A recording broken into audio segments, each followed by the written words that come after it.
Assalamualaikum warahmatullahi wabarakatuh.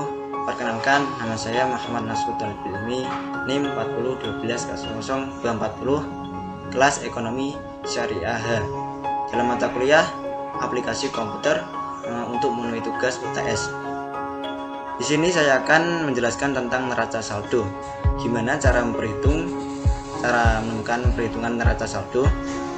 Caranya kita bisa klik, terus sama dengan ketik sum, kemudian buka kurung, bagian kas, blok sampai beban lain-lain, tutup kurung, enter, maka hasilnya akan muncul 135.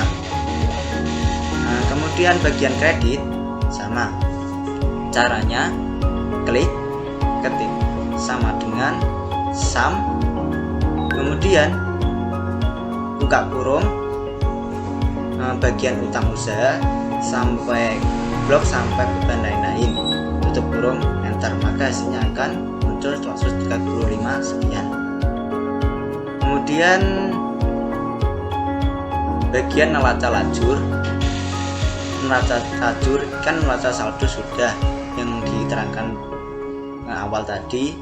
Sekarang bagian AJB.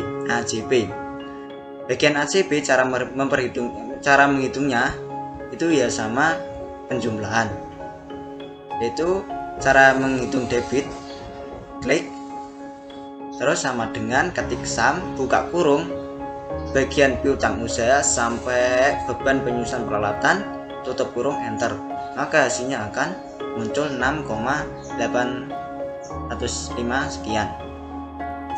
Kemudian bagian kredit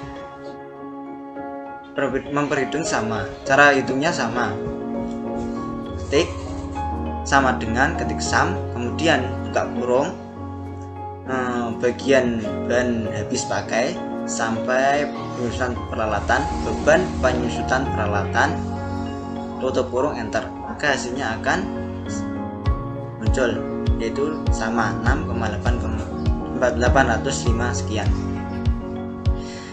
Kemudian tahap cara mencari atau memperhitung neraca setelah disesuaikan, caranya itu ya sama, dijumlahkan.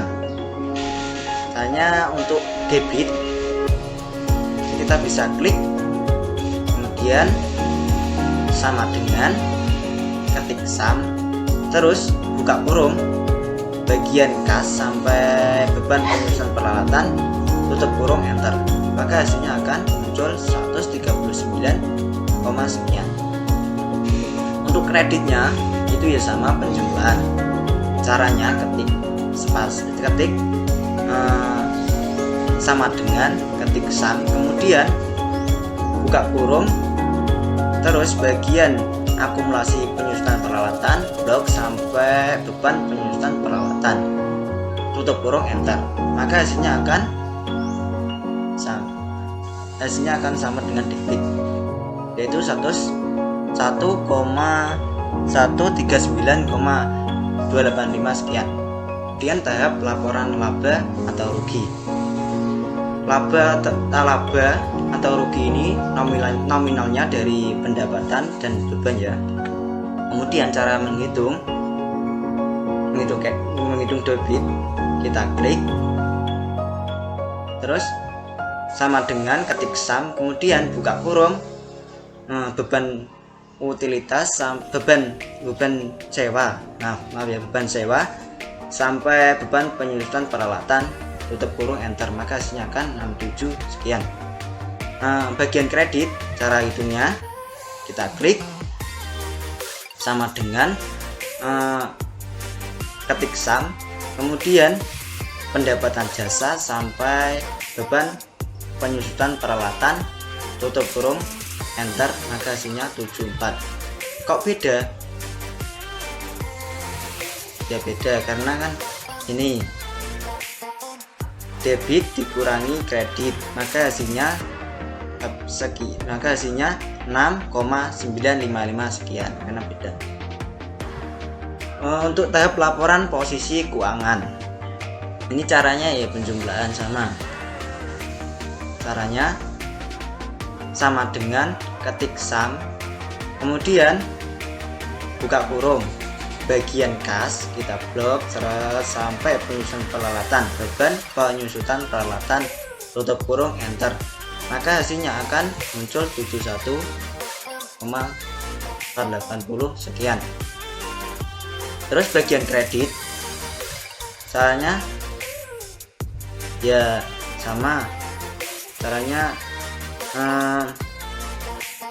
sama dengan ketik sum, kemudian buka kurung, bagian akumulasi penyusutan peralatan, blok sampai beban penyusutan peralatan, tutup kurung, enter, maka hasilnya 64,525 sekian. Nah, kok dapat laba 6,955 dari mana? Ini dikurangi ini debit. Nah, debit dikurangi kredit dari laporan posisi, maka hasilnya akan 6,955. Sekian dari penjelasan dari saya. Apabila ada kekeliruan dalam menjelaskan atau kata, mohon maaf selebih-lebihnya. Sekian dari saya. Wassalamualaikum warahmatullahi wabarakatuh.